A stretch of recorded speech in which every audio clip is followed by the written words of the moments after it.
샬롬. 오늘은 이사야 56장 말씀을 가지고 말씀을 나눠보려고 합니다.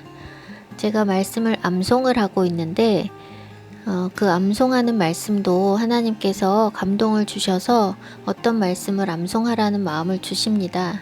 지금 암송하고 있는 말씀이 이사야 56장인데 이사야 55장을 끝나갈 무렵에 하나님께서 이사야 56장도 이어서 암송을 하라고 마음을 주셔서 이사야 56장에 들어갔습니다.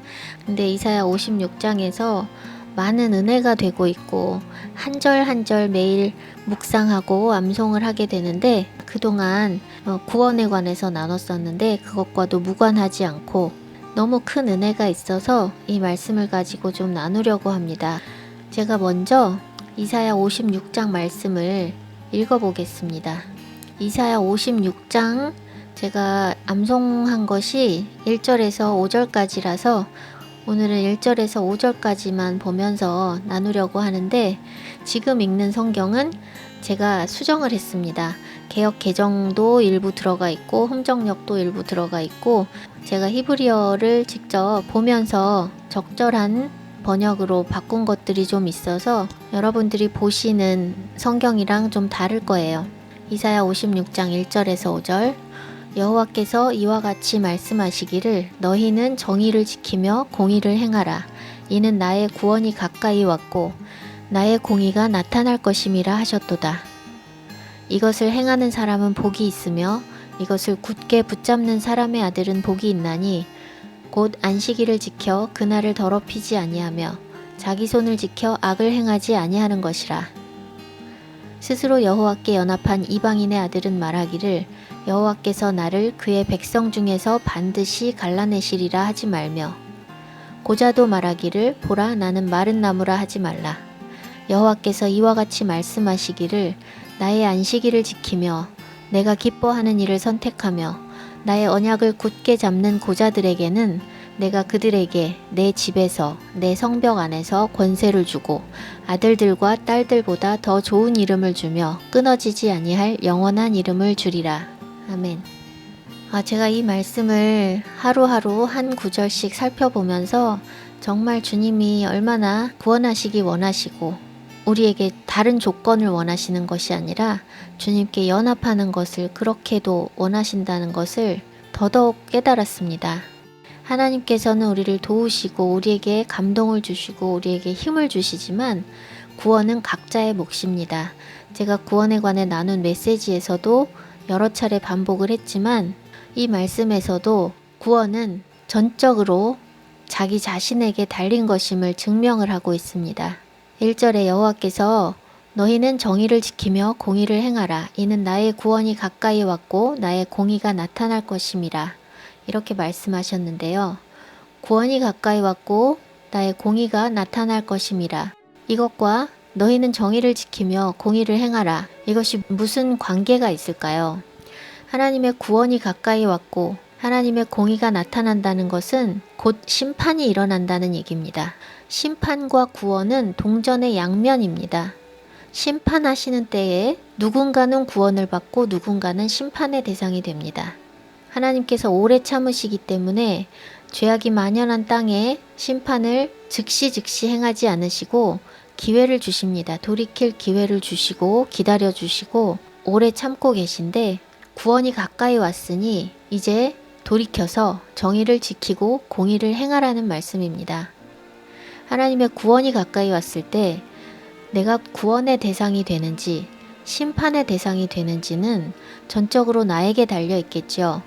내가 정의를 지키지 않고 공의를 행하지 않으면 하나님의 구원이 임했을 때 구원은 나의 몫이 아니라 누군가의 몫이 될 것이고 나는 심판의 대상이 될 것입니다. 하나님의 공의가 나타난다는 것은 구원과 같은 개념입니다. 공의는 도움이 필요한 자, 스스로를 건질 수 없는 자, 그런 사람들에게 베풀어지는 은혜와 자비와 긍휼과 같은 개념이라고 제가 다른 메시지에서 여러 번 나눴는데요. 공의는 결국 구원이 필요한 자들에게 나타나야 할 것입니다. 억압받고 상처받고 학대받고 고통 중에 있는 사람이 하나님의 구원을 기다리게 되고 하나님의 공의가 나타날 것을 기다리게 됩니다. 그러나 억압 가운데 있지 않고 하고 싶은 대로 다 하고 살며 억압받는 것이 아니라 억압하는 자의 편에 서 있고 고통당하는 것이 아니라 고통을 주는 입장에 있다면 하나님의 구원이 가까이 왔을 때 그 사람은 심판의 대상이 되는 것입니다. 하나님의 공의가 그 사람에게는 두려운 일이 되는 것입니다. 정의를 지키며 공의를 행하라. 이것은 우리가 구원을 받기 위해서 하나님께서 마지막으로 기회를 주시는 말씀이에요. 그동안 불의와 악을 행하던 사람들에게 정의를 지키고 공의를 행하면 이제 나의 구원이 너희에게도 해당될 것이다 말씀을 하시는 것입니다. 이사야 55장에 보면 6절, 7절에 돌이키라는 말씀을 주십니다. 너희는 여호와를 만날 만한 때에 찾으라. 가까이 계실 때에 그를 부르라. 악인은 그의 길을, 불의한 자는 그의 생각을 버리고 여호와께로 돌아오라. 그리하면 그가 긍휼히 여기시리라. 우리 하나님께로 돌아오라. 그가 너그럽게 용서하시리라. 그동안 악을 행하고 불의한 길에 있었어도 돌이키고 회개하고 여호와께로 돌아가면 하나님께서 긍휼히 여기시고 용서해 주신다는 것입니다. 구원을 받기 위해서는 하나님의 용서를 받아야 합니다. 용서를 받기 위해서 하나님께 돌아가야 합니다. 그런데 불의한 길에 그대로 있고 악을 행하고 그 상태로 하나님의 구원이 임한다면 심판을 당할 수밖에 없습니다. 그래서 하나님께서 너희는 정의를 지키며 공의를 행하라고 말씀을 하시는 것입니다.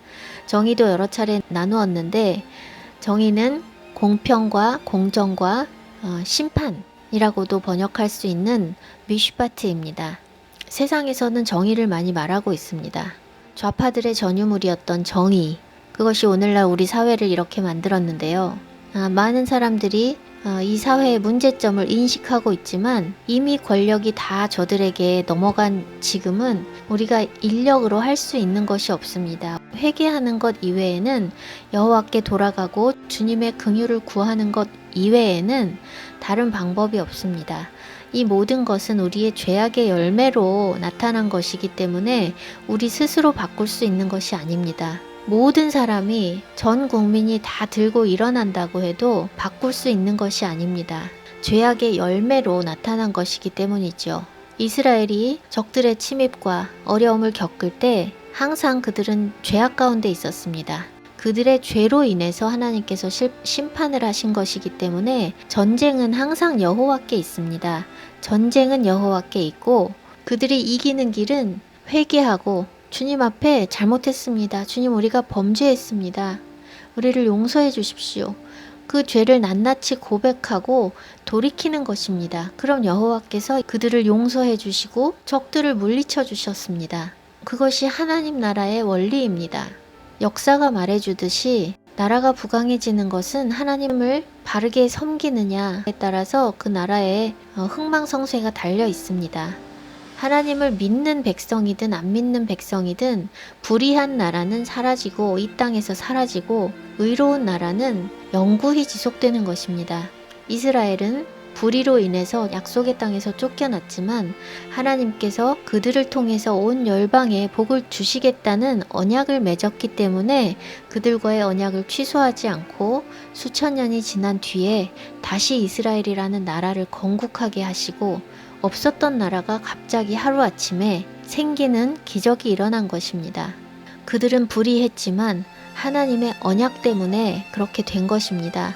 그렇다고 그들 가운데 의로운 사람이 하나도 없고 모두가 한결같이 악인이었다면 하나님의 언약이 이루어질 수가 없었겠지요. 그러나 하나님의 그 언약을 붙잡는 소수의 의로운 사람들, 남은 자들이 있었기 때문에 그들이 그루터기가 되어서 다시 이스라엘이 세워질 수 있는 통로가 된 것입니다.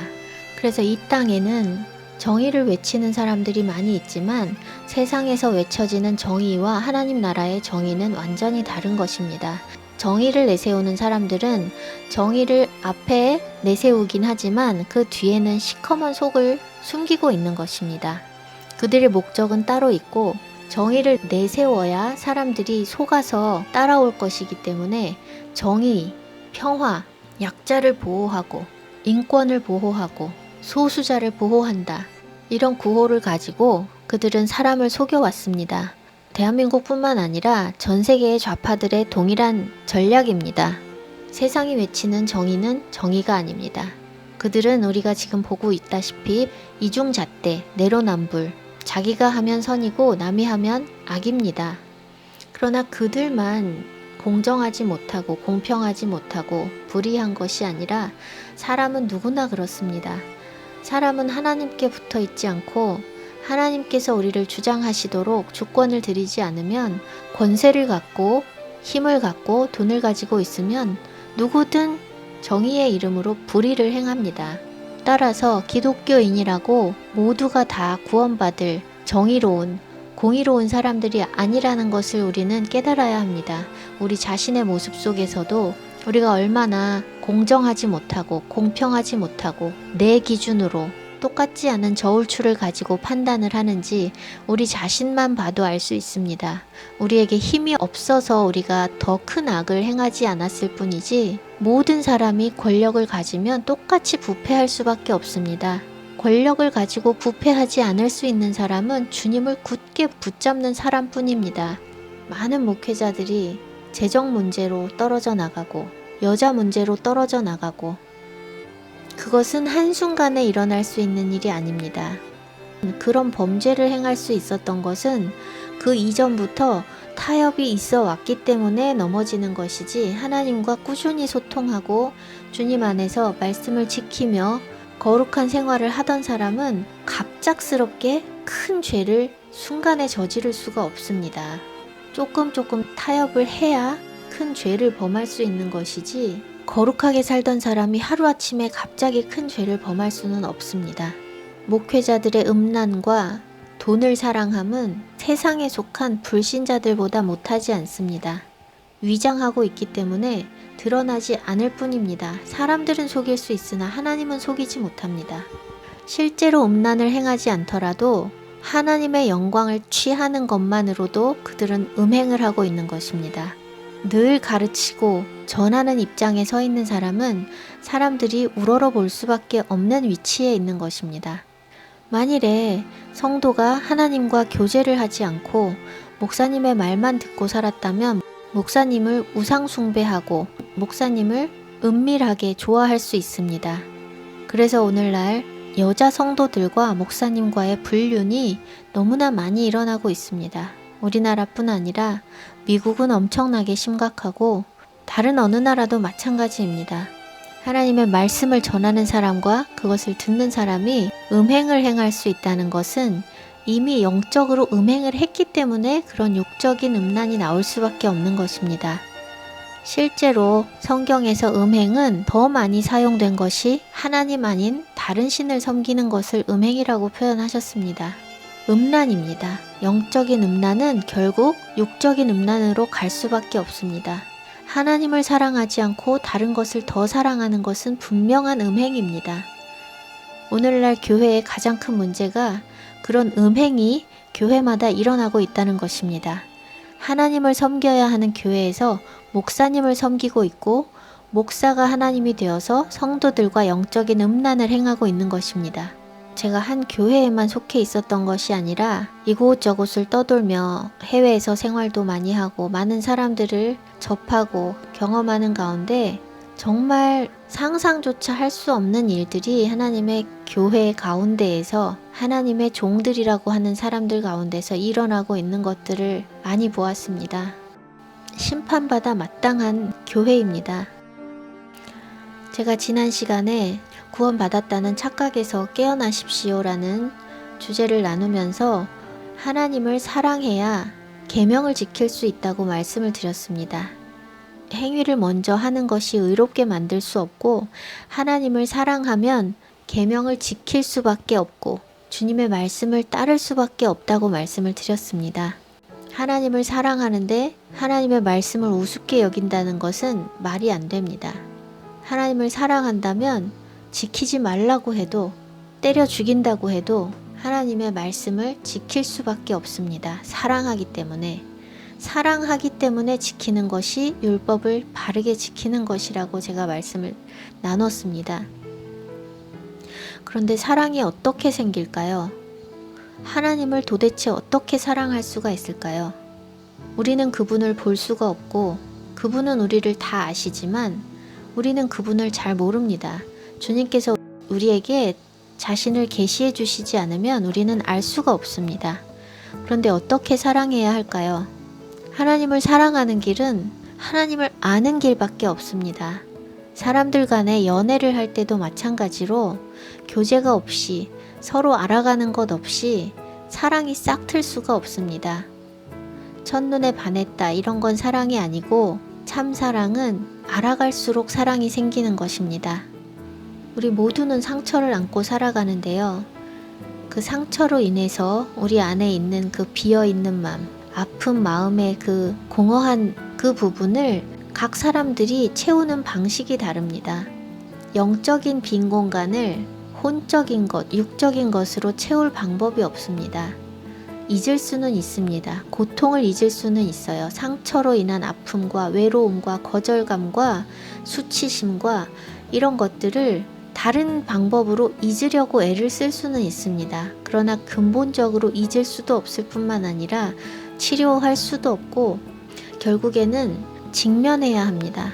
영적으로 직면하고 영적으로 치유가 되어야 혼적으로 육적으로도 정상적으로 되돌아올 수 있고 하나님의 형상을 회복하게 됩니다. 그런데 하나님의 형상을 가지고 있던 사람들이 죄로 인해서 하나님과의 소통이 단절되고 육에 속한 사람이 되어 하나님과 영으로 교제하는 법을 모르는 존재로 타락해버렸습니다. 이렇게 육이 되어버린 사람들에게 하나님을 사랑한다는 것은 하나님이 계시해 주시지 않으면 불가능한데 하나님은 눈에 보이지 않지만 우리에게 말씀을 주셨습니다. 말씀은 하나님을 볼 수 있는, 하나님을 배울 수 있는, 하나님을 알아갈 수 있는 가장 강력한 도구입니다. 자연 만물을 보고도 하나님을 알 수 있죠. 모든 것을 보고 하나님이 어떤 분이신지 알 수 있습니다. 그러나 하나님의 성품과 하나님의 아름다우심, 하나님의 오래 참으심, 하나님의 자비와 인자를 구구절절히 그분을 정말 자세하게 인격적으로 사람 만나서 알아가듯이 그렇게 알기 위해서는 말씀 이외에는 방법이 없습니다. 말씀은 자세하게 하나님의 성품을 설명하고 있고 하나님이 무엇을 기뻐하시는지 무엇을 싫어하시는지 말씀에 다 기록되어 있습니다. 이 말씀은 성경 말씀은 우리를 향한 하나님의 연애 편지입니다. 돌아오라. 너희가 원래는 나에게 속한 백성이었어. 너희 인류는 나에게 속한 백성이었고 나를 닮은 존재로 지음을 받았어. 그런데 지금 이렇게 고통당하고 있는 것은 너희의 죄악 때문이란다. 너희의 죄악으로 인해서 너희가 고통과 수렁에 빠지고 멸망의 길로 심판의 길로 갈 수밖에 없게 되었지만 너희가 죽을 수밖에 없는 존재가 되었지만 내가 너희를 위해서 내 아들을 보냈고 그 아들을 믿으면 다시 나에게로 돌아올 수가 있다. 내가 너희를 위해서 공의를 베풀어서 내 아들이 너희의 죄를 대신하여 짊어지고 제물이 되었기 때문에 너희는 회개하고 나에게 돌아오면 용서받고 다시 나의 백성이 될 수 있다. 이것을 하나님께서 이 말씀을 통해서 보여주시는 것입니다. 선지서들을 읽다 보면 하나님의 그 사랑과 하나님의 그 안타까운 짝사랑에 목이 메어 옵니다. 도대체 사람이 무엇이라고 하나님께서 이렇게 애끓는 짝사랑을 하셔야만 하는가? 하나님이 뭐가 아쉬우셔서 미물일 뿐인 인간을 위해서 아들까지 죽이시고 이렇게 계속해서 호소하시고 돌아오라고 외치실 수밖에 없는 것인가? 그렇게 사랑하십니다. 그래서 우리가 하나님을 사랑하기 위해서는 하나님을 알아가야 하는데 하나님을 아는 방법은 말씀을 통해서 하나님을 아는 것이고 말씀에 써 있는 대로 순종을 함으로써 그분이 얼마나 신실하신 분인지 경험을 하는 것입니다. 말씀을 통해서 하나님을 이해할 수가 있어요. 저는 말씀을 통해서 하나님을 알게 됐고 하나님의 약속이 하나님의 언약이 사람들의 약속과는 다르다는 것을 믿었기 때문에 하나님이 이렇게 약속하셨으면 반드시 이렇게 행하실 거야. 이런 믿음이 있었습니다. 하나님께서 공급하신다 하면 공급하시는 것이고 하나님께서 지키신다 하시면 지키시는 것입니다. 그래서 저는 그 말씀을 붙잡고 모험을 했습니다. 바울이 말했던 것처럼 보이는 것에 의하지 않고 믿음으로 걸어갔습니다. 그렇게 믿음으로 걸을 때 하나님께서 그 약속이 진짜임을, 하나님은 시건치 않으시고 하나님께서 하신 말씀을 반드시 지키신다는 것을 보여주셨습니다. 그런 경험이 한 번, 두 번 쌓이면 하나님을 의심하지 않습니다. 하나님이 해주실까? 안 해주시면 어쩌지? 이런 의심 같은 것이 생기지 않습니다. 그래서 하나님을 알고 하나님을 경험하는 것만이 하나님을 사랑하게 되는 길입니다. 하나님의 음성만 들어도 하나님과 사랑에 빠집니다. 하나님의 음성을 하나님께서 날마다 들려주시면 내가 전혀 몰랐던 것인데 하나님께서 깨닫게 해주셔서 내 안에 없었던 지혜가 생기고 내 길을 인도해 가시는 것을 경험하면 하나님을 사랑하게 됩니다. 또한 그 말씀을 따라서 믿음으로 모험을 했을 때 사람들이 이해할 수 없는, 믿을 수도 없는 방식으로 많은 일들을 행하셨을 때 더욱더 하나님을 신뢰하게 되고 하나님을 사랑하게 됩니다. 그래서 말씀을 통하지 않고는 하나님을 사랑할 수 있는 방법이 없습니다. 우리가 하나님을 알 수 있도록 주신 통로가 바로 말씀이기 때문에 하나님을 사랑하고자 한다면 말씀을 읽어야 합니다. 습관적으로 읽는 것이 아니라 보물을 캐듯이, 보화를 캐듯이 읽어야 합니다. 한 쌍의 연인이 뜨거운 사랑을 가지고 결혼을 했어도 살면서 계속 소통하고 마음을 보여주고 서로의 마음을 이해하려고 애쓰고 서로 알아가려고 애쓰지 않는다면 사랑은 식어집니다. 계속해서 소통해야 사랑도 유지될 수가 있습니다. 소통하지 않는데 사랑하는 사람은 없습니다. 모든 관계는 소통을 통해서 사랑이 이루어집니다. Out of sight, out of mind라는 말이 있죠. 눈에 보이던 사람도 눈에 안 보이면 마음이 떠나는데 애초에 눈에 보인 적도 없는 하나님을 알려고 애쓰지도 않고 하나님의 말씀을 매일 읽으려고 하지도 않고 알아가지도 않는 가운데 하나님을 사랑한다는 것은 불가능합니다. 지금은 굳이 만나지 않더라도 메신저 등을 통해서 수시로 연락하고 전화도 하고 영상통화도 하면서 멀리 떨어져 있어도 소통할 수 있지만 예전에는 편지로 소통을 해야 했죠. 만약에 정말 사랑하는 사람이 가까이 있지 않아서 편지를 주고받는다면 만날 때까지 그 편지를 얼마나 반복적으로 읽겠습니까? 읽고 또 읽고 편지가 닳아 없어질 때까지 읽습니다. 그것만이 그 사람을 기억할 수 있는, 그 사랑을 지킬 수 있는 방법이기 때문에 그리우면 또 보고 또 읽고 또 읽는 것입니다. 그런데 하나님의 말씀을 그렇게 연애편지처럼 열심히 읽는 사람들이 얼마나 있을까요? 하나님의 구구절절한 사랑을, 우리를 향한 그 애끓는 사랑을 몸달아서 읽으며 또 읽고 또 읽고 또 읽고 하는 사람이 몇이나 있을까요? 하나님을 알려고 하지도 않고 하나님이 어떤 말씀을 하시는지, 나에 대해서 어떤 생각을 가지고 계시는지, 어떤 분이신지 알지도 못한 채 하나님을 사랑한다고 하면 그것은 거짓말입니다. 알지도 못하는 사람을 어떻게 사랑합니까? 알지도 못하는 사람도 사랑할 수가 없는데 하나님은 보이지도 않는 사람도 아닌데 어떻게 사랑할 수가 있습니까? 추상적으로 그냥 사랑한다고 믿고 싶은 것이죠. 사랑해야 한다고 하니까 사랑한다고 자기 세뇌를 하는 것입니다. 자기 최면을 거는 것입니다. 진짜 사랑하는지 입으로만 사랑하는지 잘 돌아보면 각자가 잘 압니다. 저는 목회자의 설교에만 의존하고 있는 성도들에게 하나님을 향한 사랑은 없다고 단언합니다. 스스로 말씀을 먹지 못하고 목회자가 가르치는 대로만 따라가는 사람은 하나님을 사랑할 수가 없습니다. 하나님과의 사랑은 하나님과 개인적으로 교제할 때 생기는 것입니다. 남에게 주어들은 이야기로 하나님을 사랑할 수는 없습니다. 남에게 주어들은 이야기로 그분에 대한 호기심과 사랑이 생긴다. 그러면 하나님과 교제를 시작했을 것입니다. 아, 저분, 저 목사님이 저렇게 말씀하시는 저 하나님, 나도 알고 싶다. 나도 사랑하고 싶다. 이런 감동이 있었다면 더 이상은 목회자의 설교에 의존하는 것이 아니라 직접 하나님 앞에 나가서 하나님 저도 좀 만나주세요. 저도 깊이 만나주세요. 그렇게 했을 것입니다. 그런데 제가 볼 때 목사님들은 하나님과 깊이 교제하지 못했기 때문에 성도들에게 그런 감동을 주지 못했습니다.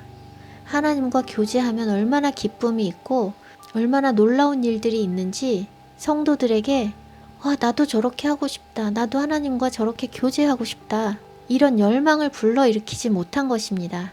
오히려 하나님을 향한 열정이 아니라 목사님 자신을 향한 열정을 가질 수 있도록 늘 자신을 통해서 양육받고 자신을 통해서 말씀을 듣는 교인으로 양육한 것입니다. 하나님의 말씀을 계속 읽으면 하나님과 사랑에 빠질 수밖에 없는데 목사님의 말씀을 계속 들으면 어떻게 될까요? 목사님과 사랑에 빠집니다. 그래서 수많은 목회자들이 음란에 걸려 넘어졌고 육체적으로 음란을 범하지 않았다고 해도 이미 영적으로 음란을 범했습니다. 하나님의 자리를 자신이 차지하고 성도들이 우러러보는 존재가 하나님이 아니라 자신이 되도록 그렇게 했습니다. 설교를 하더라도 자신이 드러나는 설교를 합니다. 정말 하나님의 음성을 듣고 하나님의 양을 먹이는 목사라면 성도들을 하나님의 양으로 만들지 자신의 양으로 만들지 않습니다. 유명한 목사님 가운데 하지 못할 이상한 발언으로 파문이 있었던 일화를 제가 들었습니다.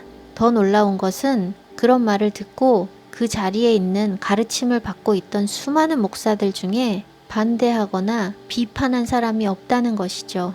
그 말을 이해하고 동의했다는 것입니다. 왜 성도들이 목사의 성도가 되어야 됩니까?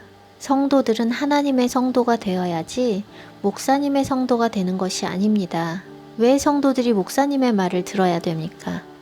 목사님의 말이 하나님의 말씀과 일치할 때 그것은 당연히 들어야 합니다. 목사님의 말이기 때문이 아니라 하나님께서 말씀하신 것이기 때문에 듣는 것입니다. 그런데 하나님의 음성과 목사의 말이 다르다면 절대 목사님의 말을 들어서는 안 됩니다. 그런데 검증도 안 해본 채로 목사가 무슨 말을 한다고 그대로 해야지 자기의 성도다. 이것은 그야말로 자기 왕국을 세우는 목사입니다. 하나님의 양이 아니라 자신의 양입니다. 성도들이 자신을 우러러보게 만드는 것입니다. 그것도 수많은 일들 가운데 예를 들어서 한 말이 목사로서는 해서는 안 될 저속하고 음란한 그런 말을 예로 들어서 내가 이렇게 하라고 했을 때 이렇게 하는 사람이 나의 성도다. 도대체 그 목사가 성도들을 어떻게 생각하고 있는지 너무 적나라하게 보여주는 표현입니다. 그것은 성도들을 종으로 삼는 것입니다. 내가 말하면 너네는 다 따라야 돼. 너희는 내 종이야. 이런 인식이 깔려 있는 것입니다. 그렇지 않다면 왜 하나님의 성도들이 목사가 말하면 그냥 들어야 합니까? 그것도 목사 입에서 나올 수 없는 말을 목사가 했을 때 그것을 듣는다면 그 성도는 목사와 음란한 관계에 있는 사람이고 그 목사는 이단 사이비 교주입니다. 저는 이것이 한국 교회의 보편적인 문제라고 봅니다. 그런 사람이 목회자들을 모아놓고 강의를 할 수 있다는 그 현실도 개탄스럽고 그런 말을 들으면서 반박조차 할 수 없는 수많은 목사님들이 우리들의 교회에 지도자로 리더십으로 서 있다는 것이 개탄스럽습니다. 목회자 신뢰하지 마십시오. 하나님만 사랑하시고 하나님만 바라보시고 하나님께 직접 음성 들으십시오. 모든 사람이 그렇습니다. 높은 위치에 사람들을 가르치고 사람들에게 영향을 주는 그 자리에 서 있으면 더욱더 하나님께 붙지 않고는 떨어질 수밖에 없습니다. 성도들이 무지하고 성도들이 말씀을 모르고 성도들이 하나님을 모르기 때문에 성도들을 우습게 여기고 시키는 대로 하라는 것입니다. 내 말만 따르면 된다. 내가 하라는 대로만 하면 된다. 제가 지난 시간에 나눈 것처럼 행위로 구원받는 게 아닙니다. 행위는 열매이고 구원은 믿음에 의해 있습니다. 믿음으로 의롭다함을 받은 사람은 행위의 열매들이 나타납니다. 그런데 오늘날의 교회는 성도들이 목사님이 하라는 대로 하는데 그것은 하나님을 향한 사랑에서 하는 것이 아니라 목사가 말했기 때문에 하는 것입니다. 그 중심에는 목사가 있습니다. 목사에 대한 순종입니다. 깨어나십시오. 목회자의 환상에서 깨어나십시오. 목사님이 여러분을 구원할 수 없습니다. 목사님들도 망하고 있습니다. 목자의 자리, 양떼들 이끄는 자리에 하나님께서 앉혀주셨는데 섬기면서 양들을 하나님의 음성을 듣는 양들로 양육하는 것이 아니라 자신의 음성을 듣는 양들로, 자신의 양들로 양육하고 있습니다. 같이 망하고 싶지 않다면 목사님의 환상에서 깨어나십시오. 하나님께로 돌아가십시오. 목사는 하나님이 아닙니다. 목사님이 시키는 대로 하나에서 10까지 다 했다고 해서 구원이 없습니다. 믿음의 의가 하나님의 율법을 행하게 만듭니다. 우리가 예수 그리스도를 믿으면 믿음으로써 의롭다 하심을 받는 것입니다. 그분께서 우리의 주인이 되시고 그분께서 친히 우리가 가야 할 길, 행해야 할 것들을 알려주십니다. 그래서 우리가 말씀을 통해서 배워야 하고 말씀을 통해서 직접 하나님과 교제를 해야 합니다. 다시 이사야 56장 말씀으로 돌아갑니다. 정의를 지키며 공의를 행하라. 지금까지 불법을 행하고 악을 행했던 사람도 주님께서 이렇게 마지막 기회를 주실 때 내가 곧 온다. 내가 곧 구원한다. 내 공의가 곧 나타날 것이다. 너희가 정의를 지키며 공의를 행하면 아직은 기회가 있다고 말씀하시는 이 말씀을 붙잡고 가던 길 돌이켜서 정의를 지키고 공의를 행하는 길로 돌아오지 않는다면 구원은 없습니다. 2절 이것을 행하는 사람은 복이 있으며 이것을 굳게 붙잡는 사람의 아들은 복이 있나니 곧 안식일을 지켜 그날을 더럽히지 아니하며 자기 손을 지켜 악을 행하지 아니하는 것이라. 안식일이 매우 중요한 이슈라는 것을 깨달으셔야 합니다. 오늘날 지켜지고 있는 주일 예배, 이것은 성경에서 명한 것이 아니기 때문에 그 자체로서 안식일을 부정하고 하나님의 말씀이 아니라 신학, 교리, 목사의 가르침을 따라가는 것입니다. 얼마나 안식일에 대해서 강조하셨는지 성경을 읽어보시면 알 것입니다. 안식일 교회라는 이단이 있다고 해서 안식일을 지키는 것이 이단이 아닙니다. 오히려 이단들의 바른 것들이 있어요. 안식일 교회는 안식일을 지키고 하나님의 교회는 유월절을 지킵니다. 그 이외의 부분들이 이단적인 것이지 안식일을 지키고 유월절을 지키는 것은 매우 성경적인 것입니다. 좌파들이 정의와 평화와 민주 이런 것들을 다 훔쳐간 것처럼 사단도 이단들을 통해서 하나님의 것을 훔쳐갔습니다.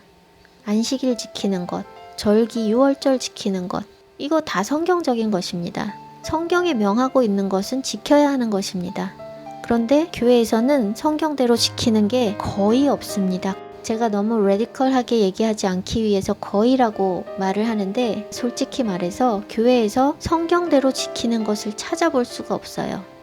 제가 안식일에 대해서 나눈 것도 안 들으신 분들은 들어보셨으면 좋겠습니다.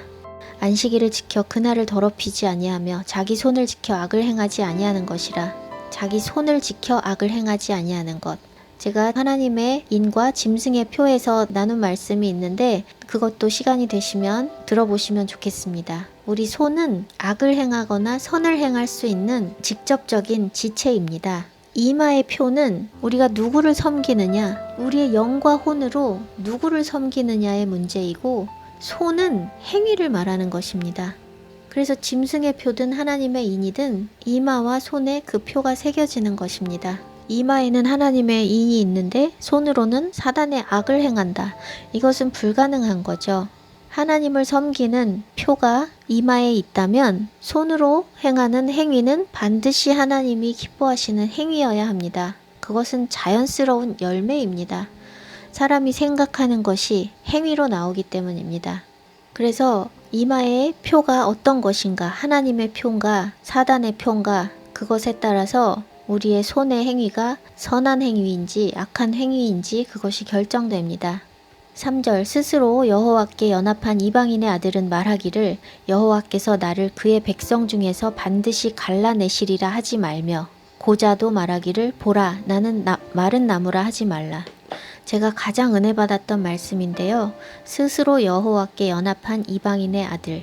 원래 원문을 보면 스스로라는 단어는 없습니다. 그런데 제귀동사로 사용된 것이기 때문에 그 의미를 명확하게 하기 위해서 스스로라는 단어를 붙였습니다. 흠정역에서 스스로라고 되어 있는데 의미를 명확히 하는데 도움이 되겠다 싶어서 제가 그 부분은 흠정역에서 취해 왔습니다. 그래서 스스로 여호와께 연합한, 그 연합하다에 사용된 단어가 라바입니다. 라바. 이것이 영어로는 to twine, to unite, to join, to cleave입니다. 한국어로는 휘감다, 달라붙다, 엉겨붙다, 연합하다입니다. 그래서 이것이 제귀동사로 사용되면은 어떻게 해석을 할 수 있냐면 두 가지로 해석할 수 있습니다. 내가 여호와께 연합하는 것이고 이것은 스스로 연합하는 것이기 때문에 내가 나를 여호와께 연합시키는 것이라고 해석할 수 있습니다. 물론 번역할 때는 그런 식으로 번역을 하진 않지만 의미는 그렇다는 것입니다. 내가 나를 여호와께 연합시킨다. 그래서 스스로라는 단어를 추가했습니다. 이 뜻이 연합하다라는 고상한 번역도 있겠지만 휘감다, 달라붙다, 엉겨붙다 이런 의미가 있다고 말씀드렸는데요. 이 단어를 묵상하는데 하나님이 두 여인을 떠올려 주셨어요. 룻과 수로보닉의 여인입니다. 나오미가 남편도 잃고 아들 둘 다 잃고 두 며느리만 모압 땅에서 남았는데 그 땅은 모압 땅이고 그 여인들은 모압 여인이고 나오미가 이제 하나님의 땅 이스라엘로 돌아가려고 두 며느리를 돌려보냅니다. 오르반은 한번 거절했지만 결국은 떠나갑니다. 그런데 룻은 절대 안 떨어집니다. 그 고백은 정말 놀랍습니다. 룻의 고백을 제가 한번 읽어보겠습니다. 내게 어머니를 떠나며 어머니를 따르지 말고 돌아가라 강권하지 마옵소서. 어머니께서 가시는 곳에 나도 가고 어머니께서 머무시는 곳에서 나도 머물겠나이다. 어머니의 백성이 나의 백성이 되고 어머니의 하나님이 나의 하나님이 되시리니 어머니께서 죽으시는 곳에서 나도 죽어 거기 묻힐 것이라. 만일 내가 죽는 일 외에 어머니를 떠나면 여호와께서 내게 벌을 내리시고 더 내리시기를 원하나이다 하는지라. 정말 놀랍습니다. 이런 고백을 한 룻을 나오미는 떠나 보낼 수가 없습니다. 완전 껌딱지죠. 내가 죽는 거 외에 어머니랑 떨어지면 여호와께서 벌을 내리시라고까지 말을 하는 그런 예쁜 며느리를 어떻게 떠나보낼 수가 있겠습니까? 휘감기는 것입니다. 달라붙는 것입니다. 어머니에게 달라붙고 어머니의 하나님께 달라붙는 것입니다. 또 한 여인, 수로보닉의 여인입니다. 예수님께서 개 취급하셨죠. 자녀들의 떡을 떼어 개들에게 주는 것이 마땅치 않다고 하셨습니다. 자녀는 누구인가요? 이스라엘입니다. 자녀는 이스라엘 백성이고 개는 이방인입니다.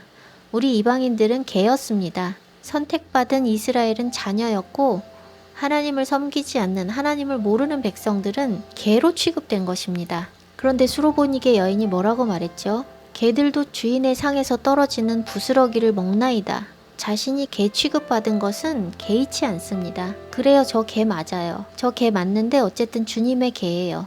얼마나 예쁘시겠습니까? 이런 여인이 안 떨어져요. 껌딱지예요. 무시해도 너는 내 자녀가 아니야. 너는 개야. 내 자식한테 줄 떡을 왜 너에게 주겠니? 이렇게 개 취급해도 떨어지기는커녕 저 개 맞아요. 부스러기라도 주세요. 주님께서 주시는 부스러기는 부스러기가 아닌 것을 아는 것입니다.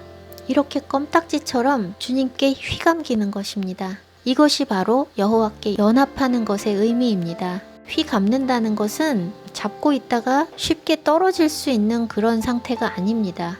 돌리고 돌리고 돌려서 딱 달라붙어 있는 것입니다. 엉겨 붙는 것입니다. 거머리같이 절대 안 떨어지는 껌딱지같이. 그게 바로 여호와께 연합한다는 것입니다. 어떻게 이런 사람들을 거절하실 수 있겠습니까? 하나님이 먼저 이스라엘을 선택하셔서 자녀로 삼으셨는데 그 자녀들이 하나님을 거부했습니다. 비유에도 나오지요. 종들을 보냈는데 종들을 때리고 아들을 보내면 받아들이리라 했는데 아들은 죽여버립니다. 그것이 이스라엘입니다. 그래서 이스라엘에게 비추었던 빛이 이방을 향하게 되었습니다. 이방을 비추는 빛으로 오신 것입니다. 예수님께서. 그래서 예수님께서 치유하신 사람들은 이방인들이 많이 있었어요. 그리고 예수님께서 이방인들의 믿음을 칭찬하신 경우가 많았습니다. 그렇게 하나님께 휘감긴 사람들, 하나님께 착 달라붙은 사람들, 엉겨붙은 사람들은 하나님께서 절대 거절하시지 않는다는 것입니다. 신명기 23장 1절에서 3절에 보면 고환이 상한 자나 음경이 잘린 자는 여호와의 총회에 들어오지 못하리라. 사생자는 여호와의 총회에 들어오지 못하리니 10대에 이르기까지도 여호와의 총회에 들어오지 못하리라. 암몬 사람과 모압 사람은 여호와의 총회에 들어오지 못하리니 그들에게 속한 자는 10대뿐 아니라 영원히 여호와의 총회에 들어오지 못하리라. 흠이 있는 사람은 여호와의 총회에 들어오지 못했습니다. 사생자도 여호와의 총회에 들어오지 못했습니다. 여기서 말하는 사생자는 히브리어로는 오늘날 말하는 사생아랑은 다릅니다. 사생자라는 단어는 히브리어로 맘제르인데 혼혈, 튀기, 이교도인과의 결합에서 생긴 자식 등을 말합니다. 하나님의 법에 따른다면 결합하지 말아야 할 이교도인과의 결합에서 생기는 자녀들입니다. 예수님의 족보에 이방 여인들이 많이 나타납니다. 밧세바는 가나안 여인이고 라합도 마찬가지입니다. 룻은 모압 여인입니다. 이들의 소생이 맘제르입니다. 절대 여호와의 총회에 들어오지 못할 사람들이 여호와의 총회에 들어왔습니다. 그리고 예수님은 그런 여인들의 소생으로 오셨습니다. 신명기에서는 이렇게 말씀하셨는데 이사야 말씀에서는 왜 고자들도 이방인의 아들도 다 받아주신 걸까요? 자녀로 삼으신 이스라엘이 하나님을 거절했기 때문입니다. 이미 유다 왕국이 몰락으로 가고 있을 때였습니다. 예슈아에 대한 예언도 이사야를 통해서 주셨고 이제는 빛이 이방을 비추게 될 것을 말씀하시는 것입니다. 그래서 자녀에게만 허락되었던 여호와의 말씀과 여호와의 축복이 자녀들을 통해서 이방으로 흘러가기를 바라셨는데 자녀들이 실패했기 때문에 이제 하나님께서 직접 주시는 은혜가 이방인을 향하게 된 것입니다. 이스라엘의 범죄함으로 인해서 이방인이 복을 누리게 된 것입니다. 이것이 로마서 11장 12절에 나타납니다. 그들의 넘어짐이 세상의 풍성함이 되며 그들의 실패가 이방인의 풍성함이 되거든 하물며 그들의 충만함이리요. 이스라엘이 넘어짐으로 인해서 이방인인 우리가 복을 받게 된 것입니다. 그런데 이방 기독교는 이스라엘은 실패했고 우리가 그 자리를 대체했다. 우리가 그 자리를 취했다. 이렇게 여깁니다. 하나님의 언약은 취소되지 않았습니다. 하나님과 이스라엘과의 언약은 취소되지 않았고 그들은 장자로서의 그 부르심을 잃지 않았습니다. 하나님의 부르심은 후회하심이 없다고 말씀하셨죠. 취소됨이 없다는 것입니다. 하나님은 시건치 않으시는 분이십니다. 그래서 그들의 실패를 통해서 하나님께서 직접 우리에게 복을 주시는 이방인의 시대가 되었지만 결국에 하나님은 다시 그들을 부르시고 그들의 충만함을 통해서 다시 우리를 또 충만하게 이끄실 것입니다. 마태복음 22장, 누가복음 14장에는 잔치 이야기가 나오는데 잔치에 사람들을 청했는데 청한 사람들이 이런저런 일로 그 초청을 거절합니다. 초청은 이미 받았고 잔치가 열릴 때에 다시 사람들을 보냈는데 사람들이 여러 가지 핑계를 대면서 안 갑니다.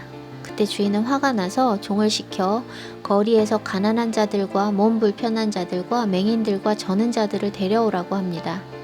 그 가난한 자들과 몸 불편한 자들과 맹인들과 저는 자들이 누군지 아십니까? 바로 우리 이방인입니다. 먼저 초청받은 거절한 사람들은 이스라엘이고 가난하고 몸 불편하고 맹인이고 저는 자들이 바로 우리 초청받지 못했던 이방인입니다. 자녀들이 거절했기 때문에 우리가 하나님께로부터 직접 초청을 받게 된 것입니다. 교회는 그러죠. 이스라엘은 율법을 지켰는데 망했고 바울은 우리가 율법에 매여서는 안 된다고 말하니까 우리는 율법을 지킬 필요가 없다. 우리는 은혜로 구원받았고 믿기만 하면 구원받는다. 근데 믿기만 하는 것이 결코 행위가 배제된 관념만 가지고 있는 믿는다고 착각만 하고 있는 것이 믿음이 아니라 믿음의 의의는 행위를 반드시 수반한다고 제가 말씀드렸습니다. 그것이 성경적인 것입니다. 행위 없는 구원은 없습니다. 믿음의 의의는 반드시 행위까지 수반하고 하지 말라고 해도 하는 것이 진짜 믿는 사람들의 마땅한 길입니다. 잔치 비유에서 거리에 나와서 아무나 초청할 때 초청받은 자인 우리 이방 그리스도인들이 잔치에 들어갑니다. 만약에 교회가 말하는 대로 우리가 그 자리를 대체했기 때문에 우리는 믿기만 하면 그냥 다 잔치에 택함을 받는다. 그렇다면 성경이 잘못됐겠죠. 거리에 나가서 아무나 초청했을 때 초청함을 받고 간 사람들이 다 잔치에서 택함을 받지 못했습니다. 예복을 입지 않은 자는 쫓겨났습니다. 아무나 초청을 받았지만 초청을 받은 이상 예복을 입었어야만 했습니다. 가난하고 몸 불편한 자들이 예복이 어딨어요. 이렇게 생각할 일이 아니고 이스라엘과 이방인의 이야기입니다. 길거리에 나가서 초청당한 우리는 감사함으로 예복을 준비해야 합니다. 돈이랑 상관없습니다. 돈 없어도 예복 준비할 수 있습니다. 좀 전에 읽은 이사야 56장 말씀에 하나님이 곧 구원하실 것인데 우리에게 준비하라고 하신 것이 돈으로 예복을 사라는 것이 아닙니다. 그 예복은 정의와 공의로서 준비하는 것입니다. 정의를 지키고 공의를 행하는 사람이 예복을 입는 것입니다. 길거리에서 초청받을 자격이 없지만 초청받은 사람들은 감사함으로 열심히 예복을 준비해야 합니다. 정의와 공의를 통한 예복. 그런데 오늘날 교회에서 가르쳐지는 메시지는 기독교인들은 예수 그리스도를 믿기 때문에 예복을 입지 않아도 잔치에 들어갈 수 있다라고 말하는 것과 다르지 않습니다. 예복은 반드시 입어야 하는 것이고 지금 가르쳐지고 있는 믿음은 믿음이 아닙니다. 그것은 믿음의 실체가 없는 허상뿐이고 착각뿐인 믿음입니다. 믿음은 행위를 수반하는 것이 믿음이고 중심에서 우러나는 것이 믿음이고 주님께서 말씀하시면 목에 칼이 들어와도 주님을 위해서 주님의 말씀에 순종하는 것이 참 믿음입니다. 바울이 로마서에서 이렇게 말했습니다. 옳도다 그들이 믿지 아니함으로 꺾이고 너는 믿음으로 섰느니라. 높은 마음을 품지 말고 도리어 두려워하라. 하나님이 원가지도 아끼지 아니하셨은즉 너도 아끼지 아니하시리라. 그러므로 하나님의 인자하심과 준엄하심을 보라. 넘어지는 자들에게는 준엄하심이 있으니 너희가 만일 하나님의 인자하심에 머물러 있으면 그 인자가 너희에게 있으리라. 그렇지 않으면 너도 찍히는 바 되리라. 의를 행하면 하나님의 인자하심에 머무르는 거고 악을 행하면 하나님의 준엄하심이 기다리고 있는 것입니다. 원가지도 아끼지 않고 꺾였으니 너도 당연히 꺾인다는 얘기입니다. 언약의 당사자인 이스라엘이 불순종함으로 꺾였다면 이방인은 무엇을 근거로 멋대로 살아도 구원받을 수 있다는 것인가요? 거짓말입니다. 그래서 스스로 여호와께 연합한 이방인의 아들, 구원받을 수 없었던 자, 여호와의 총회에 들어갈 수 없는 자. 그러나 하나님께서 이들에게 이렇게 말씀하시는 거죠. 여호와께서 나를 그의 백성 중에서 반드시 갈라내시리라 말하지 말라. 나는 너희를 갈라내지 않을 거야. 스스로 여호와께 연합한 이방인, 여호와께 휘감긴 엉겨붙은 껌딱지 이방인, 이방인의 아들, 절대 내가 너희를 갈라내지 않는다 라고 말씀하시는 것입니다. 고자도 말하기를 보라 나는 마른 나무라 하지 말라. 고자도 아까 신명기 말씀 읽었을 때 흠이 있어서 여호와의 총회에 들어갈 수 없는 자였지만 하나님 고자도 개의치 않으신다는 것입니다. 마른 나무 아니라는 것입니다. 접붙임 받았다는 것입니다.